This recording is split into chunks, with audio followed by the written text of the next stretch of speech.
ભાવનગર મહાનગરપાલિકા દ્વારા એક જાહેરાત આપવામાં આવે છે, જેમાં પીડિયાટ્રિશિયન વર્ગ 1ની જગ્યા ભરવા માટે એક નોટિફિકેશન બહાર પાડવામાં આવે છે. એમાં જગ્યાનું નામ છે પીડિયાટ્રિશિયન અને કુલ જગ્યા ભરવાપાત્ર જગ્યા 3 છે અને તમે આની સીધી ભરતી જગ્યા માટે તમે ઓનલાઈન એપ્લાય કરી શકો છો અને વેબસાઇટનું નામ છે ઓજસ ગુજરાત ગવર્મેન્ટ.ઇન વેબસાઇટ છે અને લાસ્ટ ડેટ છે 31 મે 2026 સુધી તમે ઓનલાઈન ઉમેદવારી કન્ફર્મ કરવા માટે ત્યાં ઓનલાઈન ફોર્મ ભરી શકો છો. હવે તમારી જ્યારે આ પીડિયાટ્રિશિયન માટે જે જગ્યા છે 3 જગ્યાઓ ભરવાની છે, તો એમના માટે જે શૈક્ષણિક લાયકાત છે એ શું હોવી જોઈએ? તો અહીંયા બતાવ્યું છે કે ભારત સરકાર માન્ય યુનિવર્સિટીમાંથી ઇન્ડિયન મેડિકલ કાઉન્સિલિંગ એક્ટ 1956 મુજબ એમડી પીડિયાટ્રિક્શન અથવા post graduate diploma in paediatrics અથવા ડીએનબી પીડિયાટ્રિક્સ ઇન પરીક્ષા પાસ કરેલી હોવી જોઈએ અને સરકારી કે અર્ધ સરકારી અથવા કોઈ પણ સંસ્થામાં 2 વર્ષની કામગીરીનો અનુભવ હોવો જોઈએ. ગુજરાત મેડિકલ કાઉન્સિલિંગ એક્ટ 1967 હેઠળ રજીસ્ટ્રેશન કરેલું હોવું જોઈએ. Gujarat services classification and recruitment rules 1967 મુજબ પ્રવર્તમાન જોગવાઈઓ કમ્પ્યુટર અંગેનું જ્ઞાન ધરાવતો હોવો જોઈએ. ગુજરાતી અને હિન્દીનું પૂરતું જ્ઞાન ધરાવતો હોવો જોઈએ. આનું પગાર ધોરણ કેટલું હશે? તો પ્રથમ 2 વર્ષનો સમયગાળો પ્રોબેશનનો રહેશે. પ્રોબેશનનો સમયગાળો સંતોષકારક રીતે પૂર્ણ થયેથી 7મા પગાર પંચ મુજબ પે મેટ્રિક્સ લેવલ 11 સ્કેલ મુજબ 67,700 થી 2,87,100 માં નિયમિત નિમણૂક મેળવવાનો પાત્ર થશે. તો અહીંયા તમારો પગાર સ્કેલ અહીંયા આપેલો છે, એ તમે અહીંયા જોઈ શકો છો. ઉંમર કેટલી હોવી જોઈએ? તો અરજી સ્વીકારવાની છેલ્લી તારીખના રોજ ઉંમર 35 વર્ષથી વધુ ન હોવી જોઈએ. એનાથી વધારે ઉંમર હોવી જોઈએ નહીં, 35 વર્ષથી. વય મર્યાદા કેટલી છે? તો 18 વર્ષથી ઓછી ઉંમરનો અને 35 વર્ષથી વધુ ઉંમરનો ન હોવો જોઈએ. મૂળ ગુજરાતનો હોય તેવા અનામત વર્ગના ઉમેદવારો તમામ મહિલા વિકલાંગ ઉમેદવારોને ઉપલી વય મર્યાદામાં નિયમો અનુસાર નીચે મુજબ છૂટછાટ મળવા પાત્ર રહેશે. તો દેખી શકો છો કે સામાન્ય મહિલા ઉમેદવાર હોય તો એને વય મર્યાદામાં 5 વર્ષની છૂટછાટ મળશે. અનામતના વર્ગના પુરુષ ઉમેદવારને 5 વર્ષની છૂટછાટ મળશે. અનામત વર્ગના મહિલા ઉમેદવારને 10 વર્ષની છૂટછાટ મળશે. સામાન્ય વર્ગના વિકલાંગ પુરુષ ઉમેદવારને 5 વર્ષની છૂટછાટ મળશે. સામાન્ય વર્ગના વિકલાંગ મહિલા ઉમેદવારોને 10 વર્ષની છૂટછાટ મળશે. અનામત વર્ગના વિકલાંગ પુરુષ ઉમેદવારોને 10 વર્ષની છૂટછાટ મળશે. અનામત વર્ગના વિકલાંગ મહિલા ઉમેદવારોને 15 વર્ષ માટેની છૂટછાટ મળશે. અને માજી સૈનિક ઉમેદવારો માટે અહીંયા જોઈ શકાય છે કે એમના વયની છૂટછાટ કેટલી છૂટછાટ. તો માજી સૈનિક ઉમેદવારો ઉપલી વય મર્યાદામાં સરકારશ્રીના ધોરણ મુજબ છૂટછાટ મળવા પાત્ર છે. બરાબર, તેમને પણ વય મર્યાદામાં છૂટછાટ મળશે.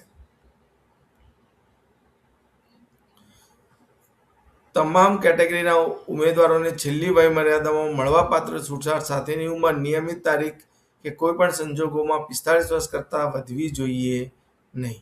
બરાબર, તમામ ઉમેદવારોને કિસ્સામાં વય મર્યાદા, શૈક્ષણિક લાયકાત, અનુભવ અને નોન ક્રિમિલિયર સર્ટિફિકેટ અરજી કરવાની છેલ્લી તારીખની સ્થિતિએ ધ્યાનમાં લેવામાં આવશે. તો અહીંયા અનામત જગ્યાઓની વિગત આપેલી છે કે બિન અનામતમાં સામાન્ય વર્ગ માટે 2 જગ્યા છે, જ્યારે સામાજિક અને શૈક્ષણિક રીતે પછાત વર્ગ માટે સામાન્યમાં 1 જગ્યા છે. તો અહીંયા તમે જોઈ શકો છો. પછી શારીરિક અશક્તતા ધરાવતા ઉમેદવારો માટે શારીરિક અશક્તતા ધરાવતા ઉમેદવારોની અનામત જગ્યાઓ સામે પસંદગી પામેલ ઉમેદવારોને જે તે કેટેગરી સામે સરભર કરવામાં આવશે. શારીરિક અશક્ત વ્યક્તિઓ માટે જગ્યાઓ અનામત રાખવા બાબત નીચે મુજબની જોગવાઈ થયેલ છે.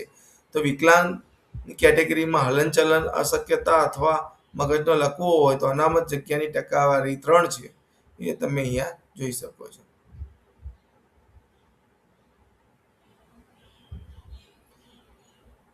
પછી કમ્પ્યુટરની જાણકારી હોવી જોઈએ, એ પણ અહીંયા આપેલું છે. બરાબર, નાગરિકત્વમાં તમે જોઈ શકો છો કે ભારતનો નાગરિક હોવો જોઈએ, નેપાળ પ્રજાજન હોય અથવા ભૂતાનનો પ્રજાજન હોય અથવા મૂળ ભારતની વ્યક્તિત્વ હોય. હવે અરજી ભરવા માટેની ફી કેટલી છે?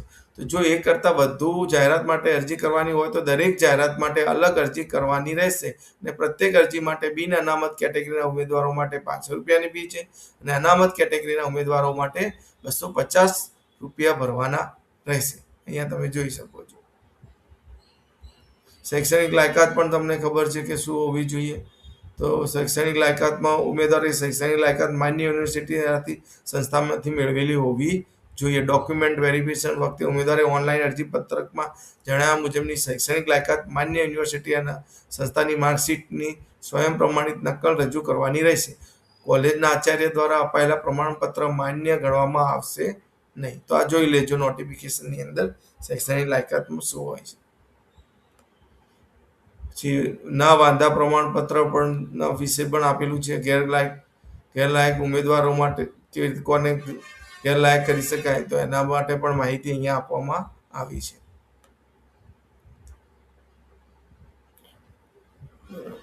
તો આ બધું આપણે જોયેલું જ છે. એટલે અને પરીક્ષા લેખિત પરીક્ષા અને મૌખિક કસોટી હશે.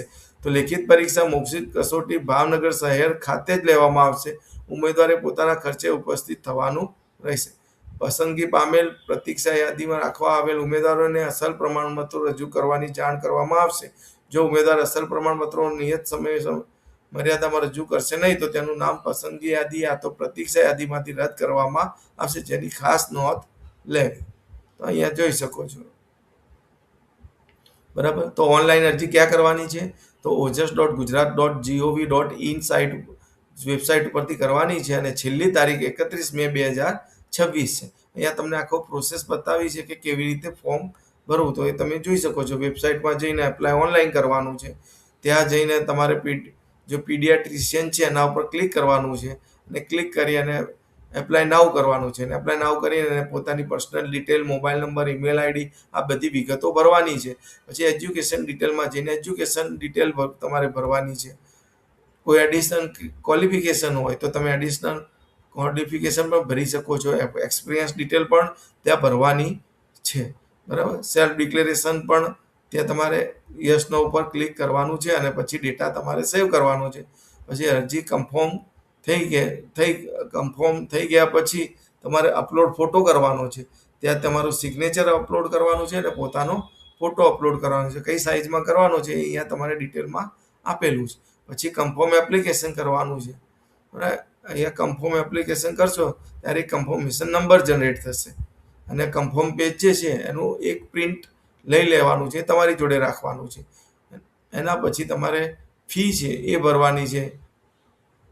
બરાબર. પ્રિન્ટ ચલન ઉપર ક્લિક કરી અને પ્રિન્ટેડ ચલનની નકલ લઈ નજીકના કમ્પ્યુટરની સુવિધા ધરાવતી પોસ્ટ ઓફિસમાં જઈ અને બિન અનામત કેટેગરીને 1000 રૂપિયા ફી ભરવાની છે અને અનામત કેટેગરીને 500 રૂપિયા ફી ભરવાની છે. તો એ તમે રીતે કરી શકો છો. તો આ રીતે તમારે જે પોઝિશન પીડિયાટ્રિશિયનની જે 3 જગ્યાઓ છે એના માટે તમે ઓનલાઈન એપ્લાય કરી શકો છો.